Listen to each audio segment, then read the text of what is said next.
అందరికీ జయ శ్రీమన్నారాయణ. ఈరోజు మనము భగవద్గీతలోని మొదటి అధ్యాయంలో 13వ శ్లోకము మరియు దాని భావము అర్థము తెలుసుకోబోతున్నాము. ఇప్పుడు మనము 13వ శ్లోకము చదవబోతున్నాము. ఓం తతస్సంకార్చ భీర్యశ్చ వనవాన ఖగోముఖాః సహైసైవాభ్యహన్యంత సశబ్దస్తు ములో భవత్. శ్లోకం రెండవసారి. ఓం తతస్సంకార్చ భీర్యశ్చ వనవాన ఖగోముఖాః సహైసైవాభ్యహన్యంత సశబ్దస్తు ములో భవత్. శ్లోకం మూడవసారి. ఓం తతస్సంకార్చ భీర్యశ్చ వనవాన ఖగోముఖాః సహైసైవాభ్యహన్యంత సశబ్దస్తు ములో భవత్. ఇప్పుడు ఈ శ్లోకం యొక్క భావము అర్థము తెలుసుకుందాము. మొదటగా అర్థము. ఆపై అర్జునుడు శ్రీకృష్ణుడు శంఖాలు పూరించిన తర్వాత ఇతరులు కూడా శంఖాలు, బేరీలు, పణవాలు, అనకాలు, గోముఖాలు, ఇతర యుద్ధ వాయిద్యాలు అతివేగంగా ఒకేసారి మ్రోగించారు.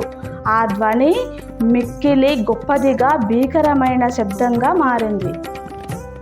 ఈ శ్లోకము కురుక్షేత్ర యుద్ధం ప్రారంభానికి ముందు ఏర్పడిన వాతావరణాన్ని ఆధునికంగా వర్ణిస్తున్నారు. శ్రీకృష్ణుడు, అర్జునుడు తమ శంఖాలు మోగించిన వెంటనే ఉభయ సేనలలో ఉన్న యోధులు తమ తమ యుద్ధ వాయిద్యాలు, బేరీలు, పణవాలు, గోముఖాలు మొదలైనవి ఒక్కసారిగా మోగించారు. ఆ మేళతాళాల శబ్దం యుద్ధ భూమిని కంపించేలా ఉగ్రంగా మారింది. ఇది యుద్ధ ఆరంభ సంకేతంగా కూడా చెప్పవచ్చు. ఇప్పుడు భగవద్గీతలోని మొదటి అధ్యాయంలో 14వ శ్లోకము చదవబోతున్నాము. ఓం తతస్వేతైర్హైర్యుక్తే మహతే సందనే స్థితౌ మాధవా పాండవా చైవ దివ్యౌ శంఖౌ ప్రదద్మతుః. శ్లోకం రెండవసారి. ఓం తతస్వేతైర్హైర్యుక్తే మహతే సందనే స్థితౌ మాధవా పాండవా చైవ దివ్యౌ శంఖౌ ప్రదద్మతుః. శ్లోకం మూడవసారి. ఓం తతస్వేతైర్హైర్యుక్తే మహతే సందనే స్థితౌ మాధవా పాండవా చైవ దివ్యౌ శంఖౌ ప్రదద్మతుః. 14వ శ్లోకం యొక్క అర్థము. తర్వాత తెల్ల గుర్రాల ద్వారా లాగబడుతున్న మహోత్తరమైన రథంలో ఉన్న శ్రీకృష్ణుడు మరియు అర్జునుడు వారి దివ్యమైన శంఖాలను ఊదారు. వివరణ. ఈ శ్లోకంలో కురుక్షేత్ర యుద్ధ రంగంలో అర్జునుడు మరియు శ్రీకృష్ణుడు ఉన్న పరిస్థితిని చెప్పబడింది. యుద్ధరంగంలో పెద్ద రథం మీద తెల్ల గుర్రాలతో కట్టబడిన రథంలో శ్రీకృష్ణుడు అర్జునుడికి రథసారథిగా ఉన్నాడు. అర్జునుడు, శ్రీకృష్ణుడు ఒకే రథంపై నిలిచి ఉన్నారు.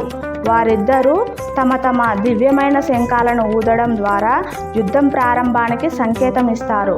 ఈ శ్లోకం ద్వారా భగవద్గీత ప్రారంభానికి ముందు ఉన్న ఉదాత్తతను, గంభీరతను మనకు అర్థం చేస్తుంది. యుద్ధం కేవలం భౌతిక పోరాటం కాదు, అది ధర్మాధర్మాల మధ్య నడిచే ఒక గంభీర యాగం అన్న భావనను ఇది మనకు ప్రతిబింబిస్తుంది. ఇప్పటి వరకు మనము భగవద్గీతలోని మొదటి అధ్యాయంలో 13, 14 శ్లోకాల వరకు భావము అర్థము తెలుసుకున్నాము. నెక్స్ట్ ఎపిసోడ్లో 15, 16 శ్లోకాల భావము అర్థము తెలుసుకుందాము. ఇలా ప్రతి ఎపిసోడ్లో 2 శ్లోకాల చొప్పున భావార్థాలు తెలుసుకోవడం జరుగుతుంది.